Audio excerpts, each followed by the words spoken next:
The $100 trillion concrete lie, why the world is running out of sand. It's a $100 trillion promise balanced on grains we're quietly running out of.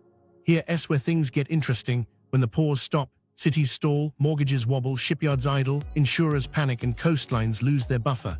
But hold on, because what I'm about to tell you next will completely change how you think about this. The lie wasn't that sand is everywhere. The hidden reason is that the right sand is. The desert can't save you. The shortage is baked in, and some people already knew. They let us build past the limit anyway. The real question is, who knew the speed limit, and why did they let us plan past it? Sand feels infinite, beaches, deserts, shorelines. That visual abundance birthed a myth. The world's cheapest building block was too common to fail. We turned that belief into a skyline, bridges, airports, data centers, seawalls, anchored to concrete, glass, and asphalt. Each one eats aggregate. Each one assumes the grain supply never blinks. Here's the hidden reason. Concrete doesn't want just any sand. It wants angular grains, riverborne, delta-cut, or crushed rock to lock like gears. Wind-polished desert sand is rounded and slick. Inside a mix it behaves like ball bearings. You can drown the problem in more cement and admixtures, but strength and durability pay, and the bill explodes at urbanization speed. Meanwhile, demand sprinted. Global sand and gravel extraction runs in the tens of billions of tons per year, outpacing natural replenishment in many basins. You don't see the deficit on grocery shelves. You see it in procurement slips and quiet substitutions. Project managers now stare at aggregate delivery windows because a city rises or stalls on the right grain in the right place at the right time. Dollarize the map. The built environment is a multi-$100 trillion asset class, and its cash flows rest on materials that begin in rivers, floodplains, and seabeds. Concrete is chemistry, yes, but the first line is geography. You can't ship a mountain to every port. You strip nearby channels instead. That's how the lie propagated: abundance on paper, scarcity at the pore. Dredging made it feel easy. A barge and a permit turned a riverbed into a quarry with no haul road. The scoop went down, slurry rose, bags filled. Multiply that by thousands of sites and you redraw hydraulics. Channels in size, banks fail, deltas starve, tides reach higher. Lower the bed by meters and you tilt the map. Saltwater noses inland in the dry season, floodplains miss their pulse, fisheries crash, and the next storm cuts deeper. Coasts told the same story louder. Land reclamation turned sand into territory, cheap square kilometers forged out of someone else's sediment budget. One city's runway is another village's vanished island. Neighbors tightened export bans, supply chains shifted to darker water, night lights, forged manifests, flags of convenience. The market didn't stop, it went off-grid. Recycling should be the pressure valve: crushed concrete, reclaimed asphalt, industrial byproducts, excavated spoil. Circular hubs near cities can feed base layers and selected mixes, but scaling lags the curve. Contamination, sorting logistics, and performance specs collide just as demand spikes for towers, ports, and data centers that still need strict grading envelopes. Urban mining is real, it just isn't fast enough to replace a river. Here's where things get interesting. Grain physics met black markets. When permits cap volumes, informal crews appear with pumps on skiffs, cash for silence, and muscle for questions. In some regions, Sand Mafia isn't metaphor, it's governance in the gaps. Enforcement is thin because tax bases ride construction booms and local budgets skim fees on legal loads. Looking away becomes policy. The illusion persists because costs hide. A contractor misses a pour, the penalty bites. A developer thins finishes, the building still opens. A municipality raises a seawall with imported fill, the next king tide slips under the door. No one writes sand deficit on a press release, they patch with time and money. Meanwhile, the biggest projects have the least patience. Megaports, runways, ring roads, heavy industry, hyperscale computing, aggregate hungry and time-bound. When a haul route chokes or a river hits a moratorium, schedules cascade. Insurance ticks, interest runs, lenders demand explanations that sound small until you add them up. A barge delayed, a channel silted, a ban enacted, a storm window missed. This is where the lie splits. Abundance was always conditional. Not all sand is structural. Not all structural sand is accessible. Not all accessible sand is legal. And not all legal sand arrives when the crane wants it. We treated a geological lottery like a commodity you could conjure. We built past the limit because invoices kept clearing until they didn't. The planet isn't out of grains. The construction economy is chained to specific grains living inside fragile systems we treated like bins. Rivers are plumbing for whole regions, food, floods, fisheries, groundwater. Pull them down for a project plan and the ledger pushes back. The lie said infinite. The physics says finite. The bill is arriving in slips, cracks, and stories we're about to follow. Proof beats, maps, numbers, choke points. Start with the map that glows for engineers and blinks red for fishermen. Along the Ganga-Brahmaputra, dots cluster where barges hoist slurry at night. On the Mekong, extraction sites ladder upstream from the delta, each notch lowering the bed. Southeast Asian coasts show scars where reclamation chewed shorelines into straight lines. China's estuaries pulse with dredgers feeding ports and tall districts. Across the Gulf, mega builds. Dubai, Doha, stamp shapes onto shallow seas with sand borrowed from someone else's storm buffer. The numbers land like weights. Annual extraction for sand and gravel runs in the tens of billions of tons. In hot zones, it isn't a flow, it's a cut. In the Vietnamese Mekong Delta, studies estimate tens of millions of cubic meters mined each year. Locally, river levels drop by meters, bank failures accelerate, ferries tie off to air instead of water, and dry season salinity marches inland. Farmers switch from rice to shrimp because the river tastes like the sea now, not because the market asked. In India, the ledger includes threats. When formal allocations hit caps, informal markets fill the gap. Attack tallies tied to sand disputes climb through police logs and press clips.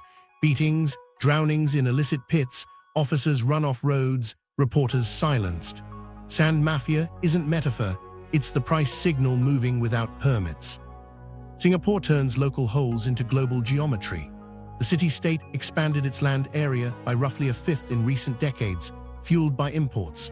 Volumes arrived through legal corridors until neighbors, Indonesia, Malaysia, Cambodia, tightened or banned exports as shorelines retreated and islands slid under. Satellite images show islets that anchored fishing grounds simply gone, maritime boundaries updated to match reality. When bans bite, supply lines kink and prices jump.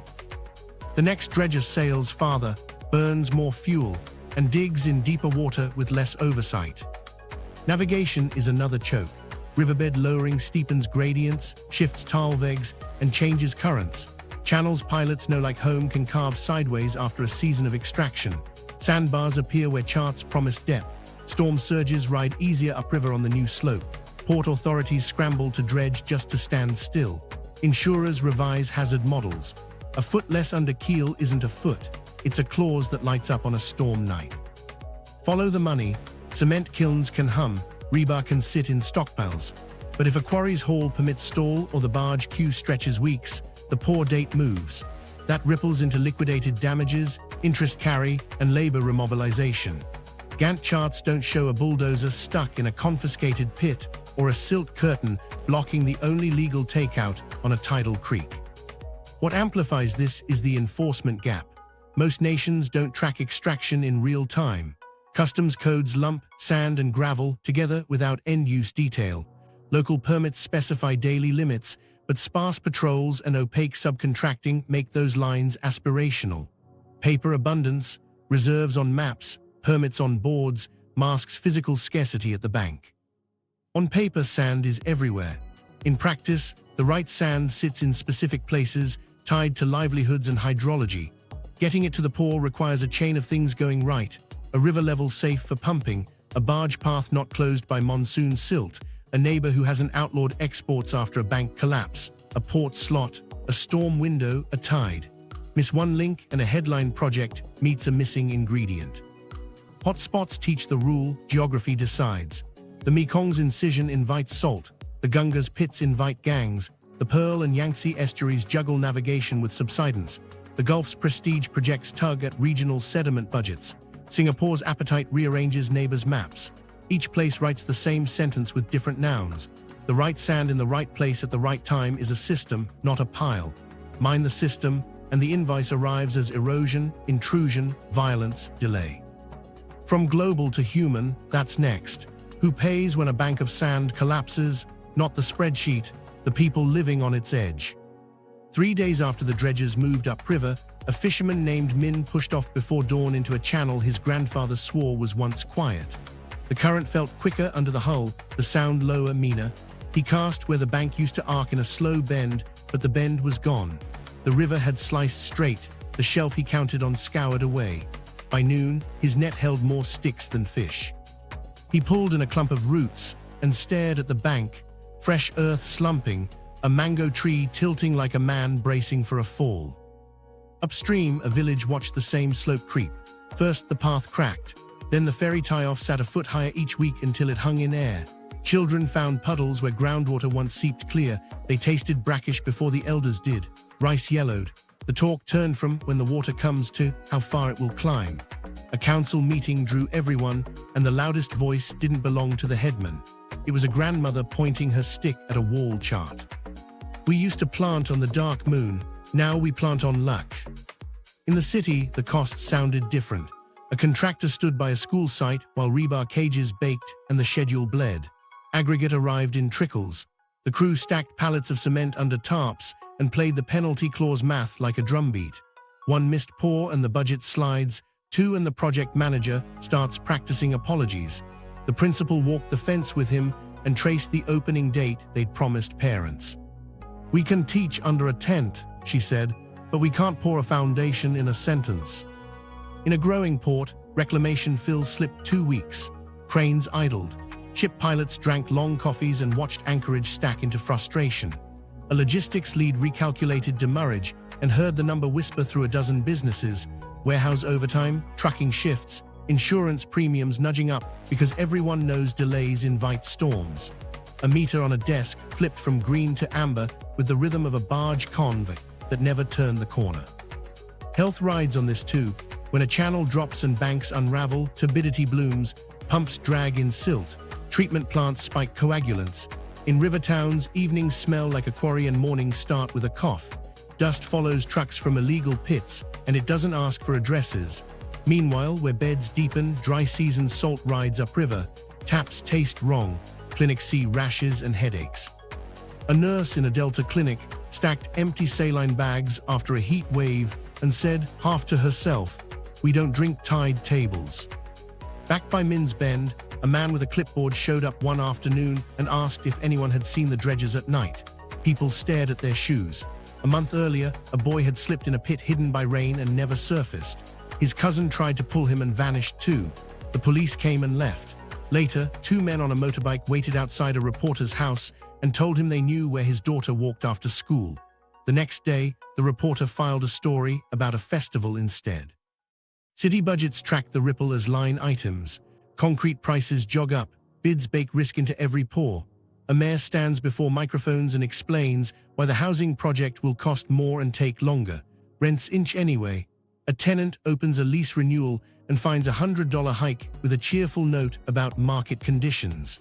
The market is a barge stuck at a mouth bar and a quarry shut at dusk. Ask who pays and the circle tightens. Fishers take out loans against next season and sell nets to buy a pump. Farmers switch from rice to shrimp and then learn the price of feed. Teachers cut ribbon on a new wing 6 months late and watch class sizes swell for a year. The costs don't announce themselves as sand, they arrive as 1,000 small compromises. And when the river runs faster and closer, people learn a new habit, sleeping in their clothes when it rains, just in case the bank decides to move overnight. The historical context. After World War II, nations rebuilt with one material logic: pour, cure, repeat. Highways stitched suburbs to cores. Dams flattened seasons into power. Housing blocks rose in grids. The recipe was cheap: cement, water, aggregate, and the machine behind it was massive. In the United States and Europe, post-war booms normalized industrial-scale quarries and routine river dredging. Sand wasn't a resource, it was an assumption. By the late 20th century, the curve bent steeper. Urbanization hit fast forward across Asia, Africa, and Latin America. China's build-out rewrote comparisons, more concrete in a few years than entire continents in decades. Ports unspooled, airports multiplied, supertalls met ring roads. The input that scaled without headlines was aggregate. When a city doubles in 10 years, the truck that matters most doesn't carry steel, it carries stone and sand. Dredging was already normal for navigation. Deepen channels, straighten meanders, keep cargo moving. When excavators and cutter suction dredges matured, the line between maintenance and mining blurred. Permits for depth married construction schedules hungry for fill. The silt curtain went up, the pump turned on, and maintenance became a supply chain. Governance trailed, trade codes lumped sand and gravel. Customs saw bulk tonnage, not deltas as sources or towers as sinks. Local extraction permits sat with districts whose budgets rose with construction taxes. Environmental oversight was built for pipes, not diffuse scoops across a river network. By the time complaints reached a minister, the bank had slumped. Then prestige arrived. Artificial archipelagos, mega airports, exhibition cities declared modernity with geometry in shallow seas. Reclamation became branding. Export bans followed as neighbors watched shorelines retreat, first a warning, then a law. The market sailed farther and darker. Reputations glittered, supply lines frayed. A circular pivot was possible. Early demolition waves in mature cities offered mountains of concrete, asphalt, and brick. But the systems to sort, crush, certify, and deliver at structural spec weren't where the growth was white-hot. By the time standards welcomed recycled content, specifiers were already fielding daily calls about missing virgin aggregate. Construction finance priced schedules as if aggregates were like cement: order, receive, pour. Insurers wrote policies keyed to days, not seasons. Contractors bid thin, assuming quarries and dredges would behave like factories. The muscle memory of mid-century abundance persisted while hydrographs thinned and coasts retreated. Crime filled the gap. Where enforcement was light and margins obvious, night mining normalized, pump, skiff, handshake, then violence to secure access and silence curiosity. Sand Mafia described not just theft, but control, stretches of river, local officials, stories. Governance didn't fully fail. It looked away in exchange for GDP lines and paved inaugurations. Exporters learned leverage, turn the tap, a neighbor's schedule slips. Importers learned fragility, lose a source, a budget groans. Agencies charged with growth and protection refereed between cranes and currents. Satellites caught pits the paperwork never listed. University teams measured beds dropping and salinity fronts marching inland. So Min's faster channel and the school's idle rebar aren't accidents. They're momentum, an economy trained on concrete speed, governance tuned to pipes not pits, prestige treating coastlines as canvases, and logistics pricing sand like it can't say no until the river's floor said otherwise. Physics of collapse, why desert sand can't save us. Get this, the grain that looked like salvation is the one concrete rejects. Desert sand is aeolian, shaped by wind into spheres and ovals polished smooth.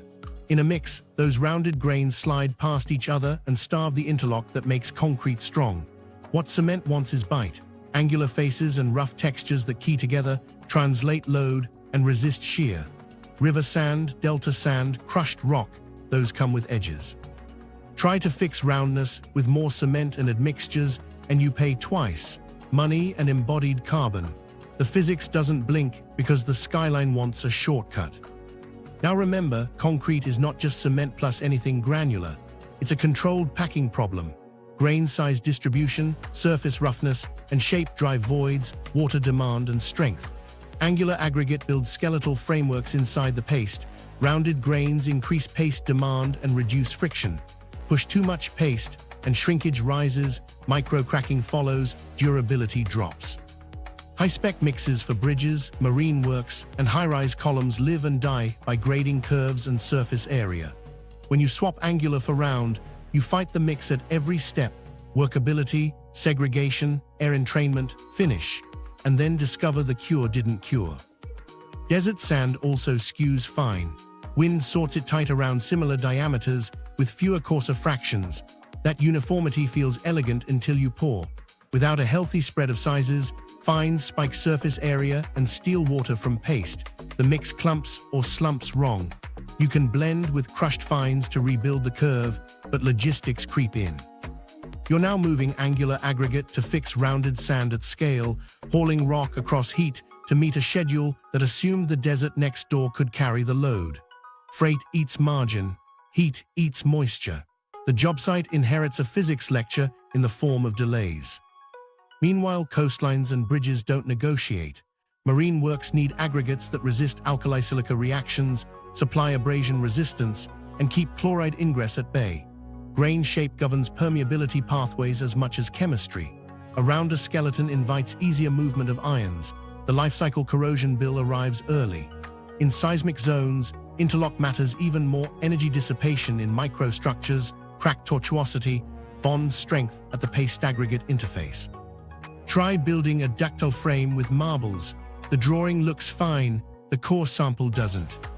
So why not crush rock everywhere and skip rivers entirely? We will use more crushed aggregate, no question. Quarries produce angular material with tunable gradation, but crushed roots come with their own ledgers. Energy intensity climbs, blasting, crushing, screening, washing, dust control costs. Transport runs up the hill and back again. Urban quarries face neighbors with lungs and lawyers. Rural quarries face haul distances that bake diesel into every cubic meter. Performance can sing. High-strength concrete loves well-graded crushed fines, but scaling to replace fluvial supply fast meets power, permitting, and community walls. There's also the chemical split inside sand. Glass and semiconductors want silica purity the way surgeons want clean instruments. Those markets chase high silica deposits and specialized sands, not the bulk aggregates holding up a flyover. They intersect occasionally in mixed pits and fragile dunes, but the bulk concrete story isn't saved by chip-grade purity. The physics that fails the desert isn't contaminant chemistry, it's shape and size. You can wash a stain. You can't grind a billion grains into new geometry cheaply. Here's where things get interesting. Lab optimism meets field weather. Researchers are testing treated desert sands, surface modifiers to roughen grains, mineral coatings to raise friction, blends that restore packing. Some pilots show improved workability and acceptable strengths in specific mixes, often non-structural. The catch is scale and variability. Desert sands change across a ridge. Admixture doses follow grain metrics. Most ready-mix plants don't measure daily. A tweak that works Tuesday under 42 degrees C and 8% humidity behaves differently Friday with cloud cover and a stiff wind. Field crews need recipes, not dissertations. Add water to the physics and watch collapse accelerate. Lowering riverbeds by mining doesn't just starve banks, it tilts pressure gradients. Dry season salt presses farther inland, intake pumps sip brine, concrete plants pull more treated water to keep slumps consistent, or they fight set times and strength loss. In hot zones, evaporative losses on stockpiles and during mixing climb. Superplasticizers and retarders enter to save workability and finish times, adding cost and complexity that hide under unit prices until a batch goes off-spec and a slab cold joints. Crushed roots have their own climate limits. Dust standards tighten in heat waves, blasting windows narrow. Fire risk idles conveyors. Power grids strain in the same afternoons. Plants need peak kWh for crushers and coolers. Water for washing fines meets drought restrictions. Circular economies help recycled aggregates for base layers, carefully processed RCA for selected structural mixes, but contamination control and certifying performance eat time. None of these are excuses. They are the constraint ledger engineers must read before a poor date becomes fiction. So the desert won't rescue us, not because it lacks volume, but because its geometry defies the skeleton concrete depends on. Rivers can't rescue us indefinitely because extraction collapses the plumbing that protects coasts, farms, and taps. Quarries can shoulder more, but energy, distance, and neighbors limit slope. Specialty sands won't help the freeway. The fix isn't a miracle deposit. It's disciplined blends, smarter grading, more crushed supply where it fits, rigorous recycling where specs allow, and hardest, less demand per square meter built. Physics doesn't negotiate. Grain shape, size distribution, bond area, and packing density decide whether a column stands on paper or in wind. We treated sand like a uniform commodity scattered across a map. It's a set of microgeometries bound to place. Treat that truth as nuisance, and the field crews inherit it as failure. Treat it as design and you buy time. Meanwhile, where physics meets profit without oversight, something else shows up in the dark: pumps, skiffs, bribes, and threats. That's where we're heading next. The Sand Mafias: crime, corruption, and disappearing coasts. Night on the river doesn't look like crime at first. It looks like work. A skiff idles with its lights killed. A diesel pump coughs, then steadies. A flexible hose snakes down into black water, and slurry climbs sand, silt, and someone else's shoreline into waiting trucks. A boy posted on the road taps a horn twice when a patrol's headlights crest the hill. The crew cuts the engine, smokes in silence, and waits for darkness to thicken. Then the pump starts again. Where permits cap volumes, margins bloom after midnight. In parts of India, the term Sand Mafia stopped being colorful language years ago. District officers who tried to seize pumps were run off roads. Reporters following truck convoys received threats, then funerals. Fishermen who complained about banks collapsing found their nets cut and their tires slashed. The money is simple arithmetic. A riverbed is an open pit without guards, haul roads, or royalties, and a city's appetite converts grains into cash before dawn. Permits exist, but practice eats paper. A legal leaseholder takes the daylight quota, then subcontracts the river to crews who mine beyond the line. Receipts show small volumes, yards fill with mountains. A local official skims from each load to keep phones quiet. The road inspector waves trucks through because his cousin S in the convoy. Governance doesn't vanish. It adapts, framing extraction as livelihood, while the channel drops by inches that add up to meters. Violence is the enforcement that fills the gap left by law. A young constable stands on a bridge and films a barge. A week later, his supervisor transfers him to a desk. A village head who organized a petition wakes to find a warning carved into his door. The message is always the same: this river belongs to us until the water says otherwise. When arrests do land, they catch drivers, not owners. The pump's legal. The hose is a tool. The load was just there. Meanwhile, coastal cities order their expansion on schedules sand doesn't keep. Singapore's land growth turned importing into policy. When neighboring countries tightened or banned exports after islands eroded and villages reported vanished fishing grounds, the market shifted into blind spots. New brokers, new routes, barges registered under fresh flags. Official figures lagged the reality. Islets that once anchored maritime boundaries simply disappeared. A fisherman pointed to a patch of open water and named the trees you could see from there in the 199s. The map didn't argue, it updated. Prestige projects amplified the signal. Dubai drew signature archipelagos into the Gulf with borrowed sediment, then learned storms love edges. Reclamation sand compacted, subsided, and needed constant tending. The supply chain that fed the shapes reached into other coasts, where villagers woke to murkier shallows and channels that ran like veins cut too deep. When a minister asked for the source, a contractor handed him a contract and a shrug. The geometry looked like wealth. The ledger read borrowed time. On the Mekong, illegal crews work between legal dredgers that wear compliance like a vest. A cutter suction pontoon with papers shows face. A cluster of skiffs without names hugs a bend after dusk. The bed lowers, gradients steepen, and salt rides farther inland, turning taps metallic and fields brackish. A district health officer notes a rise in hypertension and chalks it up to diet. The river knows the cause. It's the absence under the keel. Why does this persist? Because construction budgets are immediate and river collapse is cumulative. A developer needs fill by Monday. A mayor wants ribbon and cameras before elections. A port authority can't slip a tender again without penalties. Each one makes a phone call to a broker who knows a crew who knows a quiet bend. Everyone believes they're taking a cup from a lake. Together, they lower the floor. There's also a revenue addiction. Local governments levy fees on legal loads. Those fees fund road repairs and clinics. Crack down too hard and the official tonnage drops. The budget bleeds. Meanwhile, the illegal stream keeps moving because buyers care about delivery, not provenance. Compliance becomes a competitive disadvantage. The honest quarry quotes a timeline. The night crew quotes a price. The story travels by rumor and obituary. A journalist in Uttar Pradesh reported on a syndicate and died in a staged crash. A young activist in Tamil Nadu filmed trucks near a protected river and never came home. Their names flicker through police reports and court filings. The river carries them anyway, folding each loss into the low thrum of diesel and the hiss of slurry through hose. While that was happening in India's districts, an Indonesian Coast Guard patrol traced a dredger's AIS signal to a patch of sea where no one had a permit. The captain produced papers from a different jurisdiction. The patrol photographed a deck lined with sand like a wheat barge and sailed home with a report. A month later, the company changed names. The barge kept sailing. The disappearing coast is not a metaphor. In Cambodia and Vietnam, mining pits invisible from shore create waves that bite harder, currents that shoulder into banks at angles, and storm surges that run farther on flatter beds. Houses step back by meters each rainy season. Governments issue relocation grants measured in months.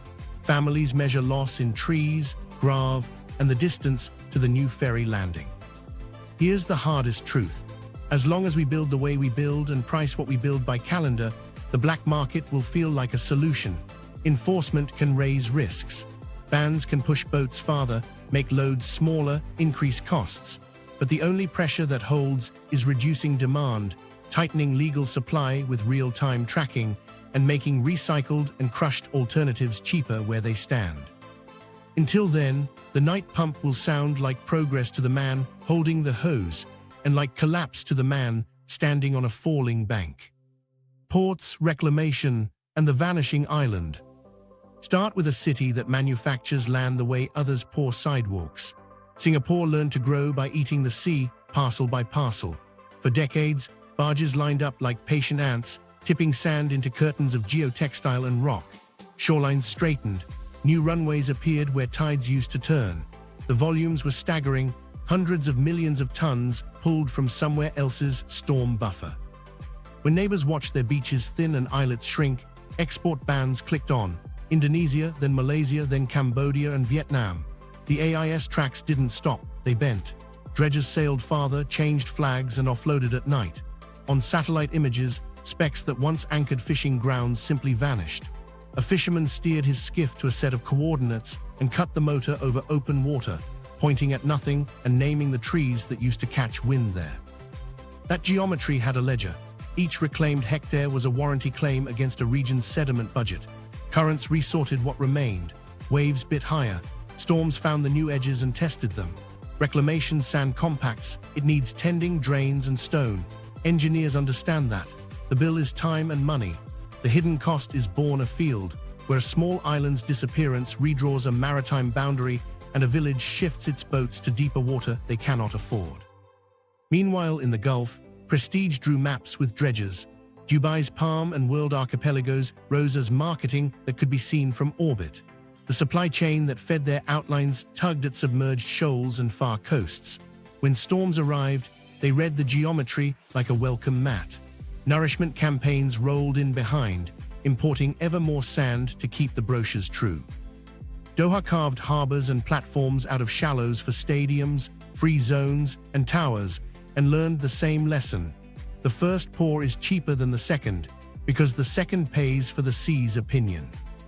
Ports have their own appetite and their own clock. Containers don't negotiate, they berth or they wait. Reclamation builds terminals the sea didn't intend, long quays in flat water, yards that need plateaus where there were none.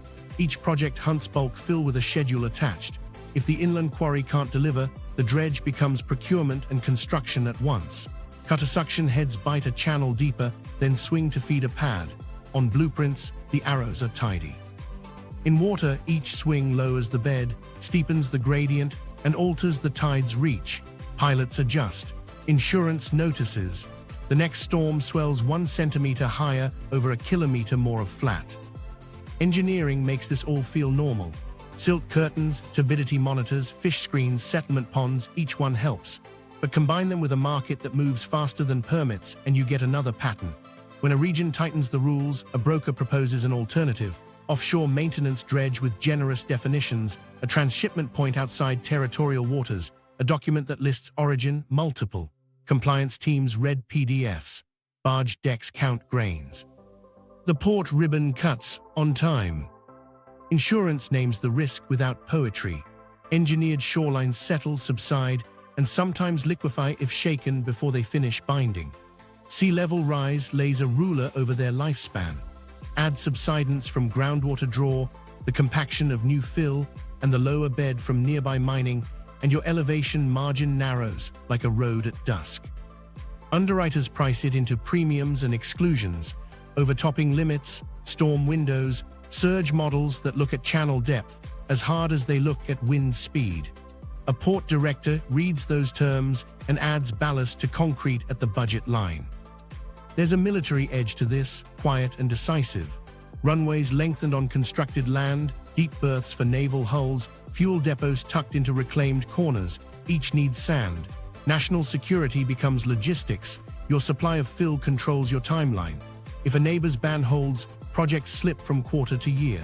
If a clandestine supplier fails a headline test, a contract dissolves and a diplomat clears their throat. Maritime strategy inherits a dredger's schedule and a customs code that says little. Storms right afterwards nobody wants to read aloud. In Hong Kong's typhoon seasons, reclaimed platforms took waves that bent fences horizontal and sent spray over container stacks. In Busan and Shanghai, terminals rode out cyclones with yard cranes locked and stacks strapped, then reopened to find silt fingerprints inside channels just deep enough yesterday. Where estuaries have been mined upstream, surge climbs farther, and the line between safe harbor and flat floodplain blurs a little more each year. Unknown to them, across the reclaimed edge, island communities treat vanishing as a daily verb. A family in Rairu walks to a shoreline their grandparents remember as 3 trees deep. The path ends in water. A school that sat a safe 10 meters from spring tides now needs a step to enter on full moons. A young man joins a sand crew because the boats don't return heavy anymore, sending money home to buy a new well farther inland on an island that is smaller this year than last. Ports will keep building, trade insists. The question is what they build with and who pays when they do. Recycled fill works on land if logistics cooperate. Crushed rock compacts into platforms that don't slump as much as loose sand. Circular depots near cities can feed pad layers, while high-spec dredging is reserved for navigation, not export. Procurement can write end buyer liability into contracts, prove origin, or lose the bid. Satellite monitoring can flag suspicious pits and sudden shoal shifts. AIS transparency can make a barge's route a statement, not a rumor. But here's the line that won't move. Every hectare you add into the sea subtracts from a ledger someone else reads as safety. The vanishing island isn't drama, it's a receipt. And the next time a ribbon cuts on a seawall straight as a ruler, listen for the missing word in the speech. The speaker will thank lenders, builders, and ministers. The river, the delta, and the village that lost its ground won't be named. The water will remember anyway. Choke points of extraction, rivers, deltas, and the seabed. While that seawall ribbon was cutting, the Mekong was teaching a harder class. Lower the bed with years of dredging, and the river stops behaving like a river you remember. Gradients steepen, currents sharpen, and the dry season opens a door the sea has been testing for decades. Salinity noses inland through a deeper channel, picking up speed on that new slope. In the Vietnamese delta, farmers who measured planting by the taste of ditch water now carry cheap meters and watch numbers creep. Rice paddies flip to shrimp ponds because the river won't sweeten on schedule. It isn't a market whim, it's a bed 5 meters lower than it was when their fathers stacked sacks to the ferry. Upstream, boats run lighter over new shoals. A pilot who once threaded a bend by memory now watches sonar because the Talveg has migrated toward a bank that wasn't there. Ferry ramps hang in air, fixed to banks that walked away. A local official points at a survey stake and says a word nobody in the room wanted to hear out loud: incision. What nobody knew at the time was how that word multiplies. Incision strips floodplains of the pulse that keeps them alive. Fish that bred in shallows don't find shallows. Sediment that built islands in the estuary loses its ride. While that was happening on the Mekong, China's Pearl River Delta and the Yangtze estuary were writing their own ledgers. Extraction for concrete and fill, combined with subsidence from groundwater draw and sheer weight of cities, pulled land down while channels deepened. Typhoon seasons learned the new path of least resistance. Storm surge climbed faster up incised conduits, sloshing over seawalls designed for another baseline. Port authorities added dredge campaigns just to keep drafts, and discovered the carve they commissioned became the ramp their next storm used to get inside the door. Unknown to them, across the continent, the Nile's constraints turned into negotiations no spreadsheet could settle. Upstream dams recalibrated the hydrograph. Downstream hunger for aggregate chased the only easy source. Take from the bed and Alexandria feels it on a storm day. Delta retreat isn't only sea level rise, it's sediment starvation with a lowered floor. Fishermen who once sheltered behind shoals watch the shoals melt, then steer into whether they can't afford to outrun. Cairo pours towers. Rosetta measures line losses in meters of land. In the United States, the Mississippi chapters the same debate in a tidy legal font. Aggregate is regulated, reclamation plans live on file, and habitat restoration can veto a convenient pit. But the tension is real. Navigation wants a straighter, deeper river. Fisheries and wetlands want complexity and sediment. A dredge that keeps a channel open can starve a marsh if the spoils don't land right. Engineers juggle sills, diversions, and beneficial use sites like a cook with too many pots and one stove. It works, often. It doesn't scale to a world sprinting for fill. Trade policy makes it worse by hiding the ingredient inside a vague line item. Customs codes lump sand and gravel into a catch-all that travels without an origin story. A barge leaves a river with a paper trail that says bulk aggregate and a destination that reads expansion phase 2. When borders tighten, cargoes rebrand. When neighbors complain, shipments shift at night to a lighter draft port, and the paperwork reappears downstream as maintenance material. Demand is offshored as language. This is the moment finance discovers sand and decides it's late to the file.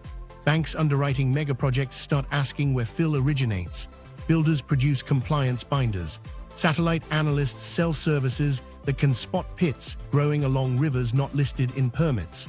A few insurers tie premiums to provenance. The sector learns, awkwardly, that aggregate comes with reputational risk. But the questions land narrowly, transaction by transaction, while the delta reads the sum, not the invoice. Meanwhile, the seabed turns into the next promised source. Offshore deposits look clean, abundant, and out of sight. A dredger can vacuum vast volumes without a truck, a gate, or a neighbor.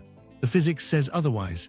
Hit a shelf and you change wave patterns, carve a hole and you create a trap for finer silts, disturb benthic habitat and you erase nurseries for species that won't bill you. Shorelines down current feel the subtraction. Nourishment programs import more sand to cover a loss you just moved offshore. The circle completes and calls itself management.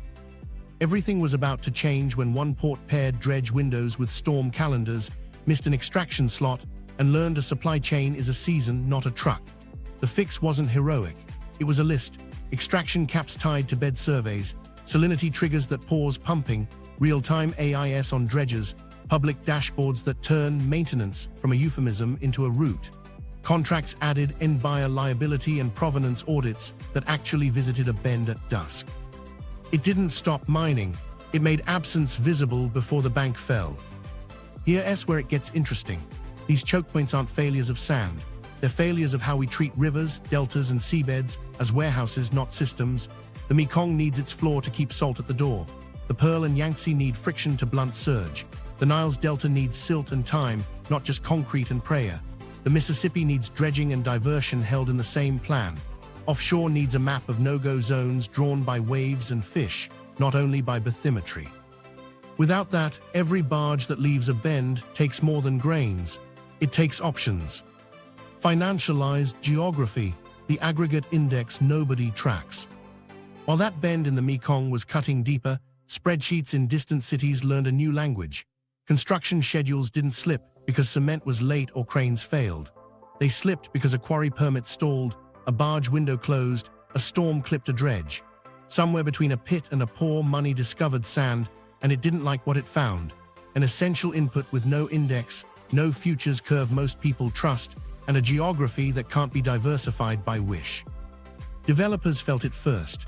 Their contracts talk in days and damages. Miss a milestone and liquidated damages tick per hour, per crane, per skipped pour. The delay clause doesn't care if the aggregate barge hit a new silt bar or if a province tightened river limits after a bank fell. A project finance model built on tidy lead times inherits the river's mood, and suddenly Force Majeure learns a new phrase, extraction moratorium. In boardrooms, lenders started penciling risk to something they couldn't price. Cement lines are public, kiln output is countable. Aggregate is 1,000 pits, leases and skiffs moving under customs code that lumps sand and gravel like it's flour. Banks asked origin in diligence calls. Builders passed along compliance binders. The truth remained off-stage. Availability is local, seasonal, and political. A typhoon season lands late. A court halts a channel. An export ban ripples. And a metropolitan bond schedule eats interest while waiting on grains. Municipal debt learned the same lesson in concrete. Cities borrowing for bridges, water plants, sea defenses wrote timetables into bond prospectuses. When aggregate rationing hit, cost escalators kicked, change orders multiplied, auditors called, and ratings agencies asked about materials exposure. It sounded absurd until someone showed the calendar that hinged on an upland quarry and a single haul route through a village that had just voted different. The project still makes sense. The timeline doesn't, and interest doesn't forgive. Private equity treated quarries like any other roll-up, fragmented market, steady demand, local moats. It worked until antitrust and communities pushed back. Consolidation promised efficiency, neighbors heard truck counts and detonations. Courts demanded mitigations, costs rose. A permit slipped a fiscal quarter, and a portfolio company tripped a covenant. Every blasting plan now sits beside a stakeholder map and a litigation budget. Meanwhile, commodity desks peered in. Could sand trade like fuel or ore? Some tried pilots, provenance tracking, standardized grades, port stockpiles. It helps in ports that sit on rock and have rail. It doesn't help where the right sand is a river's gift and a season's bargain. Try warehousing monsoon.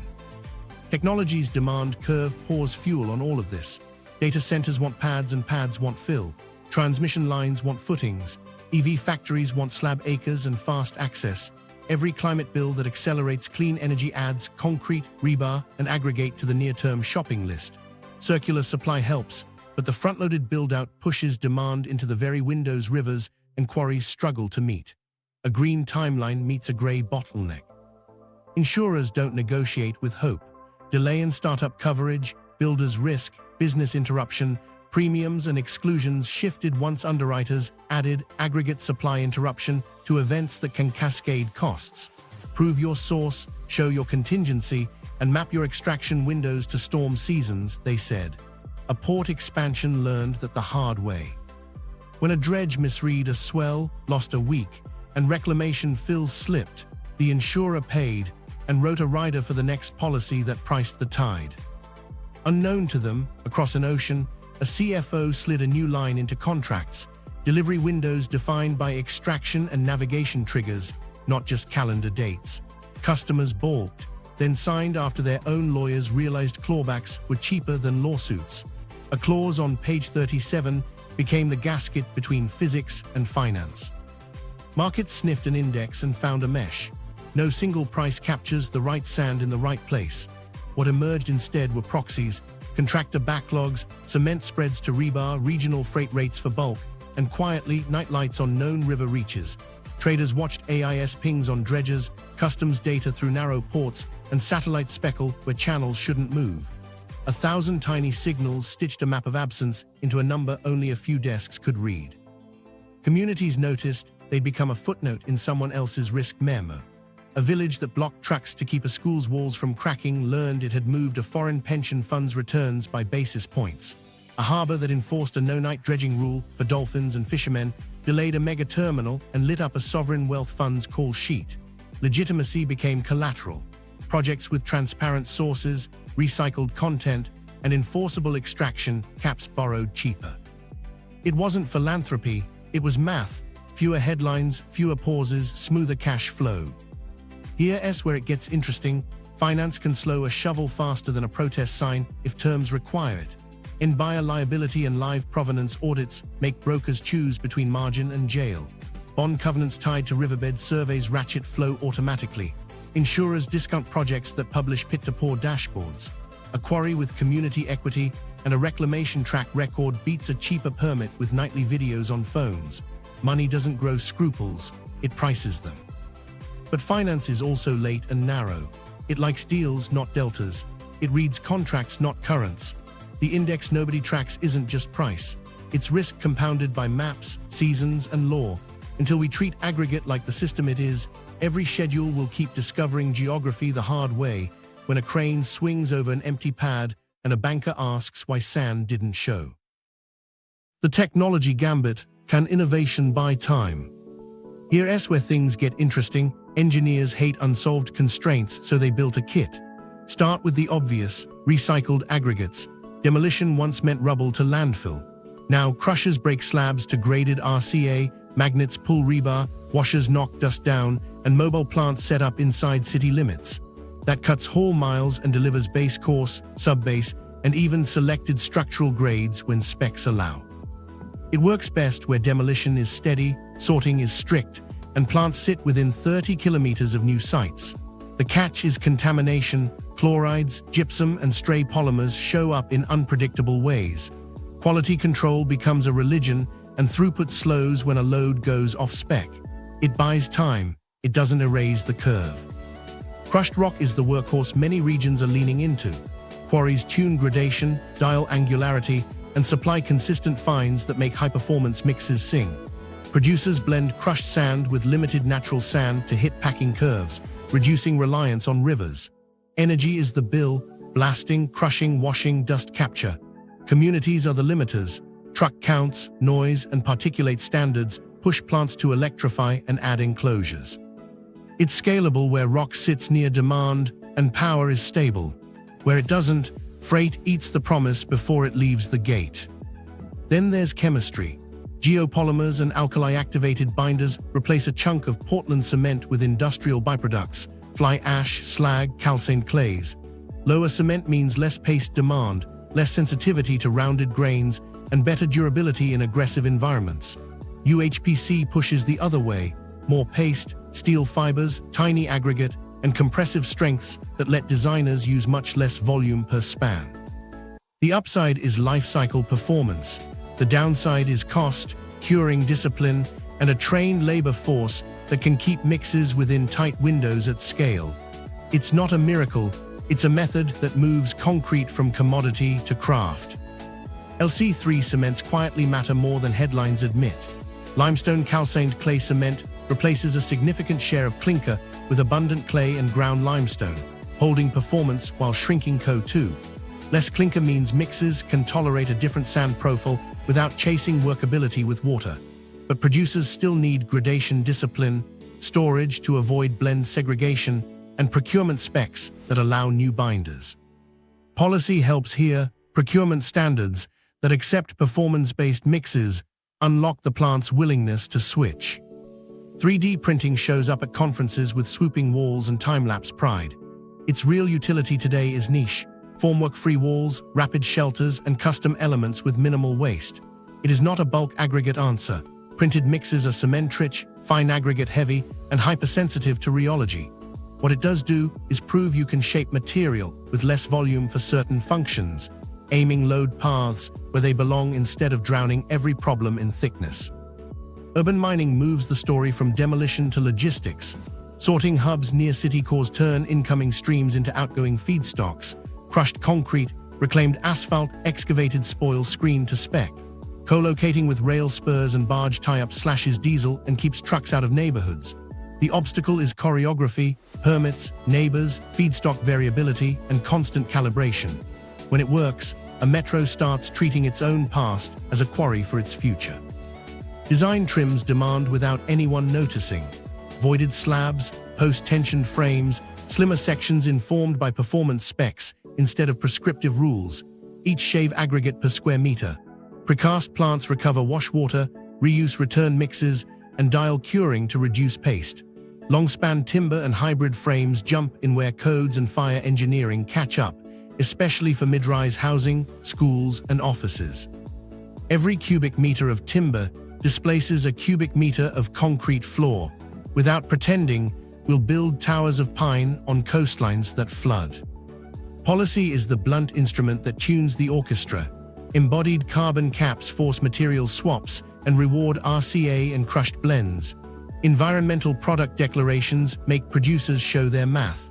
Procurement rules require recycled content, provenance for sand, and LC3 acceptance. The result is a market signal: prove lower footprint, get the job. Without standards, everyone waits for someone else to go first. With them, plants invest and specifiers stop asking permission. But hold on, technology buys time only if it meets physics and cost on schedule. Recycled streams can't fill marine works that need clean, well-graded sand today. Crushed supply stalls when the grid hiccups during a heat wave and crushers sit idle while crews wait. Geopolymers need trained crews and consistent precursors. Regional fly ash supplies are shrinking as coal fades. LC3 depends on suitable clays and calcination capacity that isn't built overnight. 3D printing lines up for pilot projects, not ports. Timber asks for foresters, fabricators, and codes in tune. Here's the edge that actually cuts: demand-side design coupled with circular hubs and policy teeth. Use less, reuse more, certify sources, and move quarries closer to consumption with community equity and strict controls. Treat crushed rock as default, natural sand as premium, recycled as required where performance allows. Reward plants that electrify and capture dust. Penalize bids that can't prove origin. Fund material passports so buildings become banks, not waste. Innovation won't conjure new rivers. It will stretch the ones we have by reducing the grains we need per function, substituting angular where round once slid by, and turning yesterday's slabs into tomorrow's base layers. It buys time. What we do with it decides whether the next dredger sets up under a bridge at midnight or stays tied at the dock, because the spec no longer demands a river under it. The governance reckoning: how you actually slow the shovel. The fix starts where paper becomes a gauge. Licensing with teeth ties extraction caps to riverbed surveys and flood models, not to round numbers that please a calendar. You take a baseline, cross-sections every few hundred meters, salinity and turbidity arrays, levee freeboard, and write permits that ratchet down automatically when the bed drops, banks slump, or dry season salt climbs beyond set bands. No midnight calls, no minister's discretion. A trigger blinks, flows pause. Each cap lives on a dashboard the public can see. Real-time monitoring turns dredges into transponders. AIS pings on every registered hull, geofenced zones, machine vision cameras reading load lines at ramps, and plume sensors upstream and down. When a cutter head crosses a line, an alarm emails a regulator and posts a red dot on a public map. When a skiff pumps without a transponder, drones and river patrols don't have to guess. They follow the hose to a plate and a ticket. Pair that with weighbridge logs tied to QR-stamped manifests, origin, volume, destination, and you close the loophole where legal barges launder illegal grains. Transparent registries make sand legible. A national portal lists permits, volumes to date, bed surveys, and reclamation plans. Every municipal procurement officer, journalist, insurer, and neighbor can see who's digging, how much, and where it's going. Compliance stops being a PDF on a desk. It becomes a score you carry into bids. Add provenance audits for end buyers. A port expansion can't pay a contractor who can't prove origin. You don't need 1,000 arrests. You need one cancelled contract to teach a market a new word: liability. Border policy shuts the back door. Harmonize customs codes so sand and gravel split by grade and end use. Require export licenses with verifiable pit coordinates and independent inspection. Sanction repeat offenders, companies, captains, flag states by name and insurance status. The next time a barge toggles its AIS off near a line, it learns that the risk is not a fine, it's losing coverage. Brokers notice faster than ministers do. End buyer liability closes the loop. A runway, a port, a data center must publish a materials plan with sources, recycled percentages, and extraction caps upstream. If a project's sand shows up on a night video in a protected bend, payments stop and penalties start. Lenders embed these terms in covenants. Insurers price them into builders' risk. Legitimacy becomes collateral. It's not moralizing, it's cash. Community share makes enforcement a job, not a favor. Dedicate a fixed slice of legal extraction fees to local benefit funds, riverbank repairs, water networks, clinics, administered with third-party audits. Pay villagers to monitor gauges, video ramps, and log bed marks with GPS-stamped apps. Protect those who speak. Anonymous hotlines, relocation budgets for threatened families, swift prosecution of intimidation with central oversight. When the community is on payroll to defend the river, Silence gets expensive for the crew with the hose. Rehabilitation ceases to be a paragraph and becomes a contract bond. Before a shovel turns, operators post restoration securities big enough to matter. Plans specify how to reshape pits, plant banks, and rejoin channels. Independent auditors sign off stages before bonds release. Fail, and the state finishes the job with your money. Succeed, and you win points for the next bid. Procurement standards pull markets toward circularity. Public projects set minimum recycled and crushed content where performance allows. Base layers, non-structural fills, subgrades, ratcheting percentages up year by year. Performance specs replace prescriptive mix recipes so contractors can innovate on grading curves and LC3 binders without begging variance committees. The lowest price without provenance loses. The best verified footprint wins. Then you publish results. A live national sand account tallies inflows, natural sediment, outflows, extraction by basin and balance, bed levels, salinity intrusions, erosion hotspots. It reads like an income statement. When the balance goes red, caps tighten automatically. When it stays green for seasons, you consider easing. Treasury learns to love it because predictability lowers bond spreads. Courts love it because enforcement isn't whim. Communities love it because numbers live in daylight. But hold on, rules need muscle and time. Agencies need budgets for patrols, sensors, drones, and prosecutors who can chase shell companies across borders. Judges need training to read a hydrograph like a ledger. Customs needs software that flags suspicious routing, not warehouses of captured pumps. Politicians need an exit ramp. Invest in crushed and recycled depots near cities, subsidize electrified crushers, and set up material passports so demolition becomes supply. Offer legal operators faster approvals and longer tenures in exchange for transparency and community equity. Make the good path cheaper than the dark one. Finance finishes the turn. Tie loan disbursements to compliance dashboards. Offer insurance discounts for projects with verified sources and circular content. Require embodied carbon disclosures that reward mixes with lower paste and higher recycled aggregate. Lower carbon often means less virgin sand. Name and shame, name and fund. Markets move where friction shifts. Here's the quiet pivot. You don't end sand mining, you govern it. You scale crushed where rock sits near demand. You build circular hubs inside city belts. You reserve river sand for critical works under tight caps and windows that respect flood pulses. You make the night pump uneconomical by lighting the river and paying the bank to watch. You match physics with policy so the river keeps its job, plumbing a region, while your skyline learns to live on fewer grains. The demand diet, designing a world that needs less. Here's where things get practical. If physics and governance set guardrails, demand decides whether we hit them. A demand diet isn't austerity, it's design that lowers appetite without feeling starved. Start with triage. Build the stuff that keeps a society standing, bridges, water, power, before museums shaped like metaphors. Write a simple rule into budgets, critical infrastructure first, with verified aggregate sources, recycled content, and extraction windows pre-checked. Vanity builds, go to the back of the line or change materials to earn a spot. Housing flips the curve fastest. Mid-rise, not mega-rise, near transit, not cul-de-sacs at the edge. A 6 to 12-story city uses slimmer slabs, fewer podium garages, and less overbuild. Approve infill by right. Tie permits to transit corridors. Ban new parking podiums that pour thousands of cubic meters for empty car decks. Swap underground parking for shared mobility and street redesign. Every ramp you don't dig saves tens of truckloads of aggregate. Prefabrication is a quiet haircut. Precast planks, hollow core slabs, and post-tension systems use less concrete per square meter because they're engineered, not guessed. They shave paste, prioritize aggregate that fits performance, and recover wash water.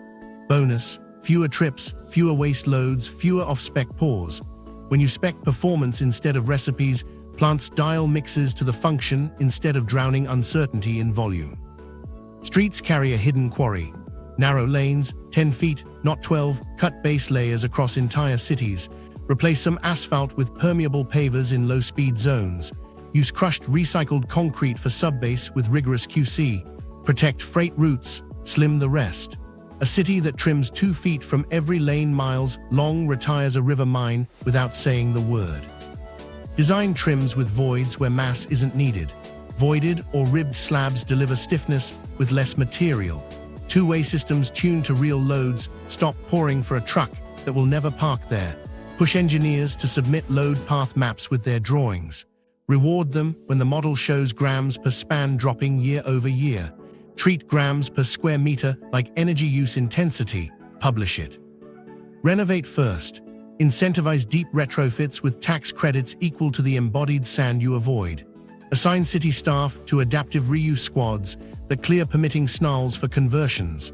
Waive certain codes within safety for older floor-to-floor heights so offices can become homes without chasing a millimeter-perfect modern standard. The greenest aggregate is the grain you never dig. Material passports turn demolition into supply. Require large projects to catalog components with barcodes, panels, pavers, blocks, and send them to circular depots within 30 kilometers. Close the loop locally. Every reused paver is a truck that didn't grind a bank somewhere else. Pair passports with take-back clauses so manufacturers retrieve and remanufacture what they sold. Timber and hybrids shoulder responsibly. Mid-rise housing, schools, libraries, push engineered wood where fire and structure are well engineered. Hybrid frames, timber floors on concrete cores, shave aggregate while hitting performance. Do it where forests are managed and mills are ready. Don't pretend spruce replaces seawalls. It's a scalpel, not a slogan. Specs dictate appetite. Shift procurement from prescriptive mixes to performance, deflection, durability, chloride thresholds. Then add embodied carbon caps that ramp down on a timetable. Producers meet targets with LC3, recycled aggregate, crushed fines, and smarter grading. Public clients go first and enforce. Private clients follow because the supply chain standardizes around the new normal. Price outdoor volume like a luxury item. Protect a humane indoor lifeline for health. Everything above it, especially for non-essential pads and podiums, pays a premium that funds circular depots and crushed supply close to cities. Tie building approvals to a materials plan that proves recycled and crushed shares by element. Miss the target, miss the permit. Ports and runways must join the diet instead of claiming exemption. Reserve river sand for navigation and critical marine works under tight caps. Build reclamation pads with crushed rock and RCA where feasible. Design terminals with phasing that fits seasonal extraction windows. Add provenance riders to contracts so schedule assumes physics, not a midnight barge. Insurers and lenders can make the diet stick. Discounts for verified recycled percentages, crushed content, and provenance. Exclusions for projects with unknown sand in the mix. Tie drawdowns to circular depots coming online, not to hopeful language. A safer schedule is a cheaper loan. Culture does the rest. Publish neighborhood, materials intensity, dashboards, grams per square meter, recycled share, provenance scores. Celebrate the team that trims 12% aggregate from a school while delivering on time. Name the project that missed its diet and explain why. Make fewer grains the quiet civic pride. The punchline is simple. We won't tech our way out without trimming demand. We can cut appetite by design, by code, by price, and by pride. Do that, and rivers get a breath. Ignore it, and the night pumps will keep sounding like progress until the bank lets go. Lives on the sand line, micro-stories that change minds. At dawn, a trawler nosed across a milk-gray plume where the river should have been glass. Hand-cut the engine and let the boat drift. The net came up heavy, but not with fish, plastic bags, a length of nylon rope, and a ribbon of mud that stained her palms brown. She rinsed with a scoop and tasted it out of habit. Too bitter. Back at the jetty, the compensation check from a legal dredge company was thumbtacked to a post. It covered one broken propeller.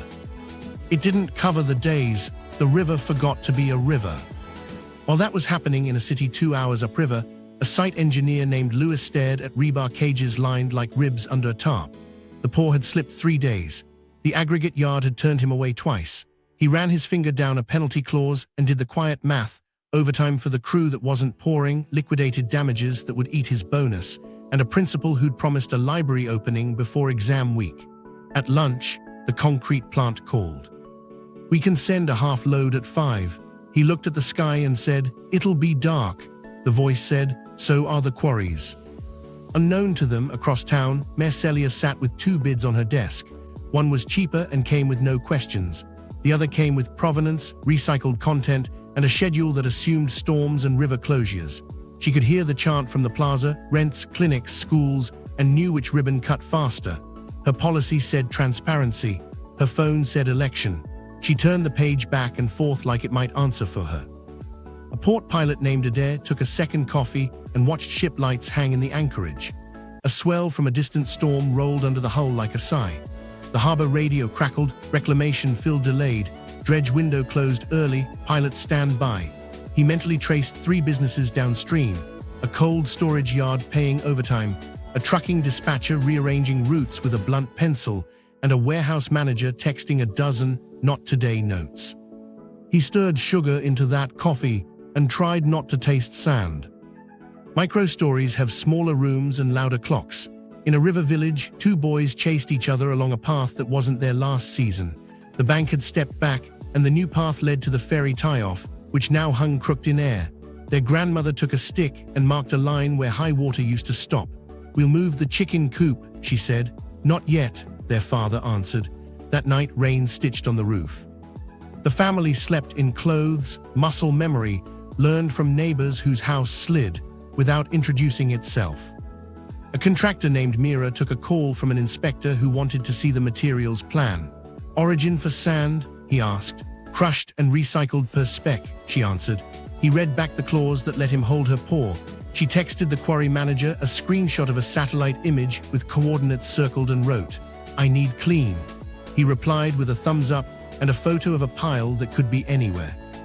She forwarded the thread to her lawyer and walked the site to tell the foreman they'd be stripping formwork tomorrow instead of pouring. In a clinic near the coast, Nurse Soam put down an inhaler and reached for a saline bag. "Smells like quarry again," a mother said, rubbing her child's shoulder. Soam nodded. The treatment plant had posted a notice about turbidity. The taps tasted metallic. She taped the line and smiled. Later, she stepped outside for air and watched a convoy of trucks roar by, dust lifting off their loads like ghosts that refused to settle. A teacher named Rahim taped a new opening date on a school gate, the 3rd change in as many months. A student pointed at the sign and asked, "Will the football field be ready?" Rahim looked at the patch of dirt where a slab should have cured and said, "We'll learn to pass on gravel." He went back to his class in the temporary tent and wrote the word provenance on the board, then crossed it out and wrote origin. The students copied it like a spell. The last story is a quiet one. A broker sat in a windowless office clicking through spreadsheets, columns of tonnage, vessel IDs, port calls. He paused at a line flagged by a new system: night movement, AIS gap, odd routing. He hovered, then bypassed the alert and hit approve. 2 time zones away, a boy in a skiff untied a rope and waved at a pump operator who pretended not to see him. A mango tree leaned a little more into the water. The river made no speeches. It just remembered. Cities that pivot, case snapshots that prove it's possible. While Han rinsed mud from her hands and Lewis stared at idle rebar, other cities were already rewriting their material diets, quietly, stubbornly, with numbers that didn't make headlines but moved trucks. Start in the Netherlands, where ports and canals taught planners to count grains the way bankers count basis points. Amsterdam and Rotterdam didn't wait for a miracle deposit. They built circular concrete hubs inside the ring roads, turned demolition into inventory, and gave every beam and slab a passport. When a block came down, crushers on site produced graded RCA for base layers by afternoon. Higher grade fractions went to a batching plant that used performance specs instead of prescriptive recipes. Selective demolition crews unbolted, unpinned, and stacked recoverable elements like a careful shopkeeper. A contractor could open a dashboard and reserve tomorrow's subbase within 30 kilometers with provenance and carbon numbers attached. The city wrote it into permits. No materials plan, no pour. It wasn't punishment, it was logistics. Tokyo played a longer game and a stricter one. Earthquakes taught the capital to design for repair, not replacement. Codes specify performance, inspectors expect proof.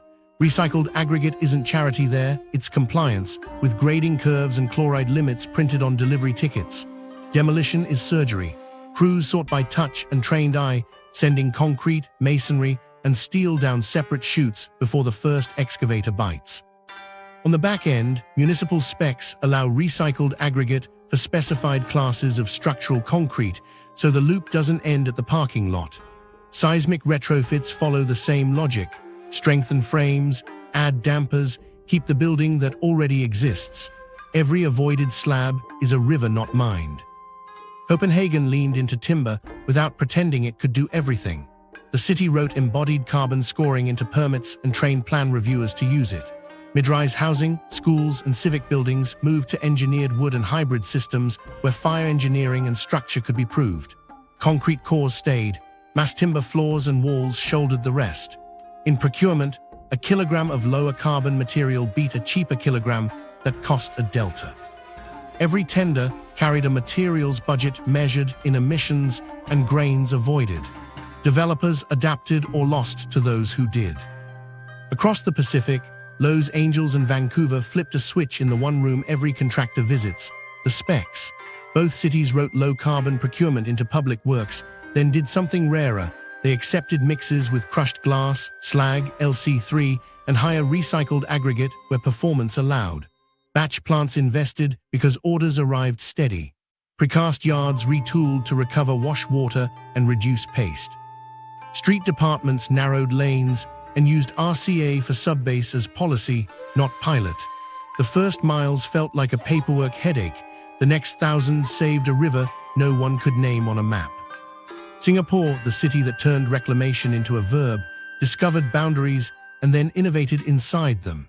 When neighbors banned sand exports and AIS tracks drew uncomfortable questions, the island state doubled down on recycling and soil stabilization. Excavated spoil from tunneling and foundations no longer left as waste. It became treated fill. Construction and demolition waste fed a national recycling program that supplied road base and non-structural concrete with strict QC. Ground improvement techniques, deep cement mixing, geogrids, and prefabricated vertical drains reduced raw sand demand on pads that would have once been hunger without end. Import caps forced creativity. Dashboards enforced it. None of these moves were clean sweeps. Amsterdam still imports virgin aggregate, Tokyo still needs quarries, Copenhagen still pours cores, LA and Vancouver still battle schedules that want the old recipes, Singapore still builds into the sea. But the diet changed measurably. Grams per square meter fell, recycled content rose, provenance left rumors and became paperwork you could audit. The pattern repeats wherever a city decides to see sand. Put circular depots inside the beltway. Permit by performance, not brand names. Publish carbon and material intensity the way you publish budgets. Pay for the first movers, then turn their lessons into code. Tie financing to verified sources and recycled shares. When a port or runway must add land, require crushed and recycled fill where possible, and prove river sand is reserved for navigation and marine works under monitored caps. The pivots aren't romantic. They're forklifts, magnets, crushers, and clerks who stamp and scan. They're inspectors who say prove it, and engineers who redraw slabs with voids. They're mayors who sign a procurement rule that makes the night pump a losing bid. If you want to see the future of rivers, stand in a city yard that smells like dust and diesel. Watch yesterday's beam slide onto a scale and hear a clerk call out a number that means one thing. This grain doesn't have to come from a bend that can't spare it. The global playbook, 10 rules that actually work. Here's where things get simple enough to use and hard enough to matter. 10 rules, not slogans, levers you can pull tomorrow that show up in rivers, quarries, contracts, and sites. Rule 1, track it. You can't govern what you can't see. National sand accounts, basins in, pits out, live dashboards anyone can check. Remote sensing watches river cross-sections and offshore pits. AIS follows dredges, weighbridges tie to QR manifests. A red line on a public map beats 1,000 memos. When a bend lowers beyond the band, the cap auto-ratchets. No midnight favors. Rule 2, cap it. Extraction lives inside the river's health, not alongside it. Tie quotas to morphology, floodplain function, and salinity triggers. Permits pause when dry season salt surges inland or bed levels drop past thresholds. Offshore, draw no-go zones shaped by waves and habitat, not by convenience. Reclamation sites post bonds and release them only after audits confirm the floor is where it should be. Rule 3. Price it. Pretending sand is free makes rivers foot the bill. Build sand risk into project finance, higher rates for unknown origin, lower rates for verified recycled and crushed content. Insurers discount builders risk for provenance and circular hubs. Lenders write covenants that hold drawdowns unless dashboards stay green. A cheaper loan beats a cheap load. Rule 4. Close it. Build circular depots within 30 kilometers of city cores, crushers, sorters, wash plants, so demolition arrives as inventory, not junk. Material passports turn beams and slabs into stock with barcodes and specs. Public projects write minimum recycled shares by element. If a city can get its subbase within the ring road, a river 2 provinces away gets to keep a bend. Rule 5. Shift it. Procurement mandates for recycled and crushed percentages where performance allows. Prescriptive mixes retire, performance specs take the field. LC3 cements, blends, and smarter grading become normal because the spec says prove durability and strength, not pour this recipe. Plants invest when orders hold steady. Rule 6. Protect it. Community oversight and whistleblower protection aren't add-ons, they're enforcement. Local monitors read gauges, film ramps, and log loads with GPS-stamped apps, and get paid from a transparent slice of legal extraction fees. Anonymous hotlines route threats to prosecutors who act. One safe witness is worth 10 seized pumps. Rule 7. Publish it. A live materials plan sits behind every major permit. Sources, recycled shares, extraction windows. End buyer liability makes the client responsible for origin. If a project's sand shows up in a night video at a protected bend, payments pause and penalties land. Reputations become collateral, compliance becomes habit. Rule 8. Electrify it. Bring crushed supply closer to the meter and off diesel. Electrified crushers, dust enclosures, and rail spurs turn neighbors from plaintiffs into partners. Subsidize the switch where grids can handle it.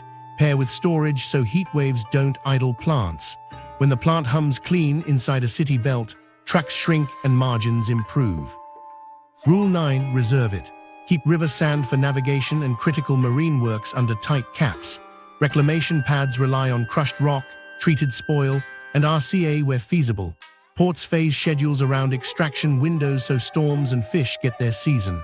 Offshore dredging feeds channels first, not exports. A runway doesn't get to claim emergency because someone missed the calendar. Rule 10. Diet it.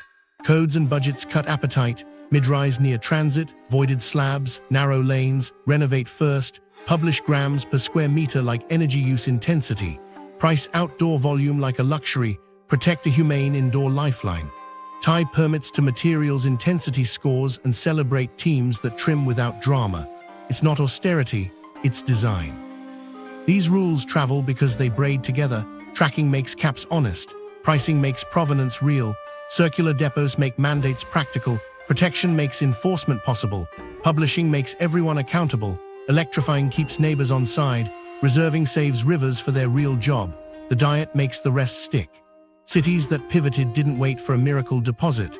They wrote these rules into bids and budgets and watched trucks turn toward depots instead of bends. While that was happening in Rotterdam and Tokyo, a port authority on another coast added one line to a tender: fill must be crushed or recycled with verified origin, river sand allowed only for navigation with permit ID. Bidders grumbled, then sharpened their pencils and called a local crusher, not a night broker. A village upstream slept better. A bank downstream read a risk report that finally matched the water. None of this ends sand mining.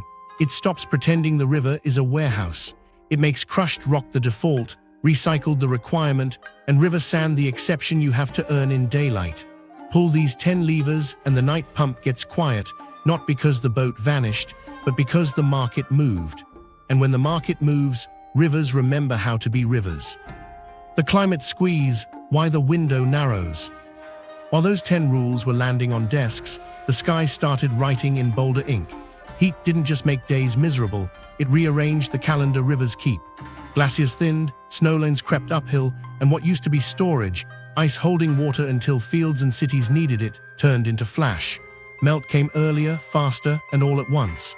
Downstream, hydrographs shifted like slipped gears. Operators who timed releases to spring plantings stared at charts that now peaked in late winter. By July, the faucet coughed. Sea level rise did the rest, quietly at first. A centimeter here, 3 there, added onto king tides and storm surges that rode deeper incised channels like escalators. Every pit cut into a riverbed for sand doubled as a ramp for salt. In deltas that already lived close to the line, the Mekong, the Nile, the Ganges, Brahmaputra, salinity crept inland on the back of a slightly higher sea and a slightly lower floor. The result felt local and arrived global. Rice seasons misfired, fisheries thinned, and ports closed for maintenance. That really meant dredgers chasing their own tails. Storms got meaner in ways engineers could plot on paper and still hate in practice. Tropical systems held more moisture and dumped it faster. River basins that depended on gradual pulses got hammered by bursts that stripped banks and bent piers. Channels incised deeper in a weekend than a dredge could move in a month. The same storm that fed a reservoir to the lip also ran off hills too hard and too hot to absorb it, delivering a pulse that blew out intake pipes downstream. It felt like a magic trick, abundance and lack at the same time. Meanwhile, droughts stretched, monsoon onsets wobbled, seasons that taught farmers when to plant started lying. Managers called emergency meetings to rewrite extraction windows around new normals that wouldn't sit still. A port that planned reclamation fill for September learned that September now belonged to storms that arrived in October. A quarry that banked on winter's slack found winters hotter, dustier, and full of red flag days that shut crushers. The window for moving grains narrowed to a slit you had to hit with a calendar and a prayer. Heat amplified the hidden leak in every plan: evaporation. Surface water spread wide in reservoirs, and settling ponds evaporated faster under relentless sun and wind. The same lake that looked like storage turned into a generosity the air taxed. Operators added floating covers, shade, and baffles where they could. Elsewhere, they watched the line drop and added losses to spreadsheets that had no room for losses. Infrastructure aged faster in heat. Asphalt softened and bled into ruts under heavy trucks hauling aggregate. Expansion joints on bridges stretched past tolerances that design tables written in cooler decades assumed would hold. Crushers and conveyors tripped from thermal limits on afternoons that used to be safe. Power grids sagged under cooling loads just when electrified plants promised to cut dust and diesel. Crushers waited out brownouts, while crews leaned on shovels and supervisors checked the hour and thought about penalties. Subsidence joined the story like a bad subplot you can't skip. Overdrawn groundwater lowered land quietly, particularly on reclaimed pads and delta plains. Add the compaction of newly placed fill and the weight of cities, and elevation margins evaporated. That narrowed the freeboard engineers rely on. A seawall designed for a 100-year storm with a cushion above overtopping discovered its cushion was gone to millimeters and meters that nobody saw disappear day to day. Underwriters did. Insurance started speaking climate more bluntly. Premiums stepped up for projects without hard thresholds. No auto-ratchets on extraction, no salinity triggers, no flood buffers. For some parcels, coverage simply left. Builders learned a new phrase in exclusions: climate variability measures. If your materials plan didn't map extraction to storm seasons, and your fill didn't come with provenance tied to monitored windows, the price to ensure a schedule rose until CFOs started asking why a port was behaving like a casino. This squeeze wasn't just physics, it was politics with water as script. Disappearing islets in archipelagos didn't just close schools, they moved maritime baselines and hardened claims. Coast Guard skirmishes, fishing rights, and old charts came back into rooms with new heat. A vanished shoal rewrote a boundary that a quarry manifest pretended was a line on a page. The stakes rose as land sank. Migration followed, not as a headline wave, but as a tide of choices. Families on salt-bitten fields packed for cities where construction waited, except now those cities built slower, dearer, and farther out, using more aggregate to keep up with people escaping the reason aggregate was scarce. Camps formed on the edges of metros that couldn't pour fast enough, heat pooled over tarps by day, and water trucks became politics by queue. Finance learned to breathe with this squeeze or pay for it. Interest 8 delays faster when every missed window might be 3 in a row. Lenders added climate delay buffers to models and asked borrowers to show how their schedules shifted when storms stood still over a basin or when a drought lasted the length of a bond. Those who answered with dashboards, extraction caps, provenance audits, recycled content, electrified crushers, borrowed cheaper. Those who shrugged paid at the door. Here's the kicker. Every solution we like circular depots, crushed supply, LC3, depends on time and stable slots. Heat steals both. Sorting yards need predictable shifts. Rain bombs flood stockpiles. Crushers need steady power. Grids wobble as air conditioners hum. Binders need supply chains. Floods strand trains. The window narrows not only for rivers but for fixes. That's why the governance you can see and the diet you can measure are climate policy in disguise. Caps tied to gauges flex when storms run late and salt runs early. Circular depots near cause shortened trips and keep trucks off softened roads. Narrow lanes and mid-rise frames mean fewer pours in fewer risky weeks. Reserve river sand for navigation when surges climb and save the shelf from pits that turn storms into runways. Climate isn't a background, it's the hand on the clock. If we treat sand like a system and time like a cost, the window stays open just long enough to pour what matters and skip what doesn't. Ignore that, and the river will teach the lesson again, louder, shorter, and more expensive. The hard math, what we can replace, what we can't. While spreadsheets argued about windows and storms, the worksite reduced the question to piles. What can we swap without breaking what it's supposed to hold? The list starts easy. Sidewalks don't care if the grains came from a river bend or a breaker jaw, as long as the gradation is true and the paste finds purchase. Low-rise fill under parks, parking lots that should have been trees, non-structural curbs, pavers and base layers. Recycled concrete and crushed rock step in cleanly with discipline. Mixed labs can tune fines and angularity. Field crews can compact to spec. The math is immediate. Every meter of subbase you get from yesterday's slab is a meter a dredger isn't cutting at dusk. Inside buildings, the swaps continue where loads are light and durability sits in serviceable bands. Screeds, toppings, partitions, non-load-bearing blocks. RCA and crushed blends work if chlorate levels are checked and fines are managed. In streets, reclaimed asphalt and RCA combine into subbase that carries buses just fine if the shoulders stay drained and inspectors don't blink at a name they don't recognize. These are the cheap wins that add up fast in cities that pour miles and miles of small things every year. Then the math tightens.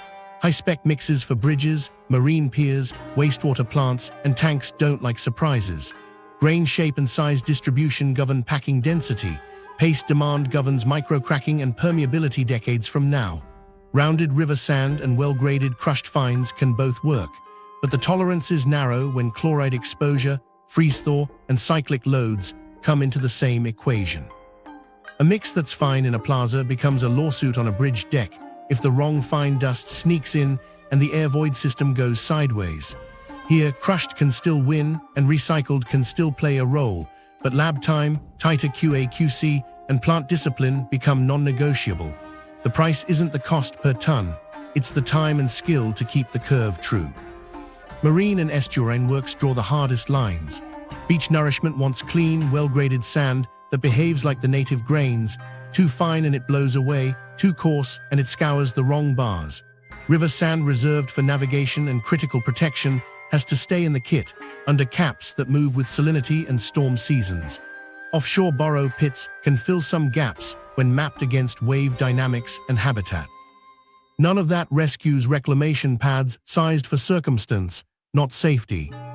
A similar hierarchy shows up in structures.